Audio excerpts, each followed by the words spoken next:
So in this segment, we're going to be talking about the army on standby to deliver food amid the shortage of lorry drivers. So this is funny. This is legitimately funny. Okay, why is it funny?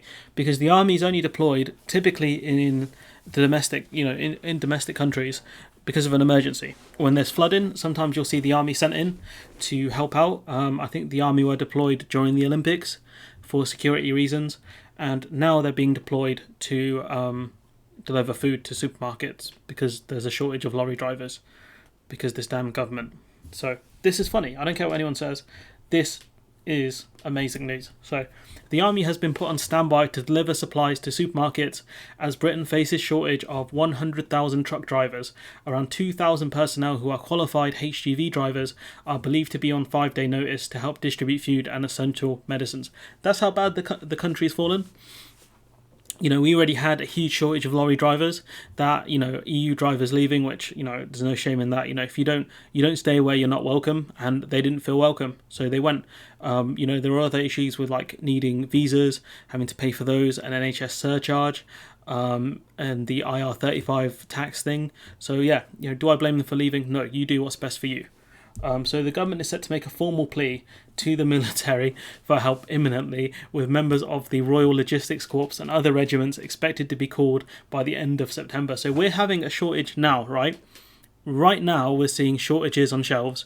Right now we're seeing, the supermarkets playing tricksy games, putting pot noodles in fridges to make it look like things aren't empty. Sorry, this is really distracting. Let me pause that. Okay, so you're seeing that now. And so the government's big plan is to relax rules for lorry drivers in October and potentially draft in the military at the end of September. Like what? Like that's so late. These are the guys who will throw a plaster at you after you've been shot 24 hours ago. That's who these people are. So the crisis is thought to be exacerbated by the so-called pingdemic, of course. Drivers, thousands of drivers being forced into isolation, which did not happen last year. Absolutely, drivers were not impacted last year. We didn't have food shortages. We had trucks, we had lorry drivers on both sides of the Dover-Calais crossing needing tests, COVID tests to get done, especially the ones leaving the UK, right? And we didn't see food shortages last year, apart from when you had all those idiots doing the panic buying. Now we're seeing shortages because they can't get the food on the shelves. So it comes amid growing fears of empty supermarket shelves, as Sainsbury's last month warned of shortages in part due to a lack of lorry drivers. Messages are being sent out by army personnel with HGV qualifications, a source told The Sun on Sunday. They are being put on 5-day standby notice. So in September, by the looks of things, they're going to be put on a 5-day standby notice. This is hilarious. So the soldiers will be put up in hotels where necessary and will be working extended hours to assist with the crisis. Now, are they going to be paid by the taxpayers or by the supermarkets to do this? Because essentially they're doing the roles of haulage companies or supermarkets, depending on how the system works. So is the taxpayer forking out for this?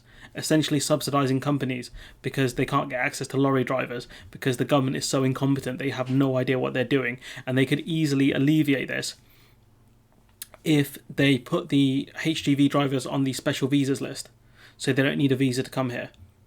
And you could even offer incentives for foreign lorry drivers to come here, as well as some sort of incentive for more people to get into the system. Maybe you offer the lorry drivers a certain amount once they've, new lorry drivers a certain amount once they've, worked for say 6 months. You could do the same for existing lorry drivers, but no. They will be involved in food distribution as well as transportation of medicines. The Road Haulage Association says the shortage of lorry drivers is 100,000. We're drafting in, according to other reports, 2,000 lorry drivers. Now tell me, unless those lorry drivers have got the same powers as Barry Allen, the Flash, has, these lorry drivers have the speed force and they can go through matter and they can transport the food really quickly, or they've got the instant transmission. How are they gonna solve a crisis of 100,000 lorry drivers with 2,000 people? That's like worse than the 300. Like, come on, people. And could you imagine being one of these soldiers, right? You think you're going to be deployed in, say, a foreign country, helping to supply the military. So you're going to get one driver who says, oh yeah, I served in Afghanistan, delivering, MREs to our soldiers. Where did you serve? It's like, I served in the Midlands. Oh, I'm doing an American accent for a soldier. Oh, screw it, we'll run with it. I served in the Midlands, delivering food to our supermarkets from the warehouses because we didn't have the lorry drivers. I saw some things, man. I was locked out of my cab and I had to sit outside while they were taking the supplies from the from the lorry and into the shop. You know, I saw some things, man. I saw some things like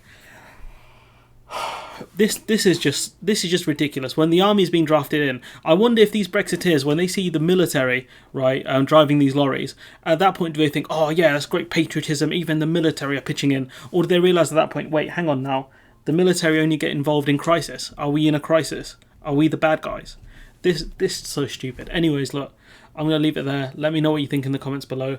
Like, comment, share, subscribe, and hopefully I'll see you in the next one.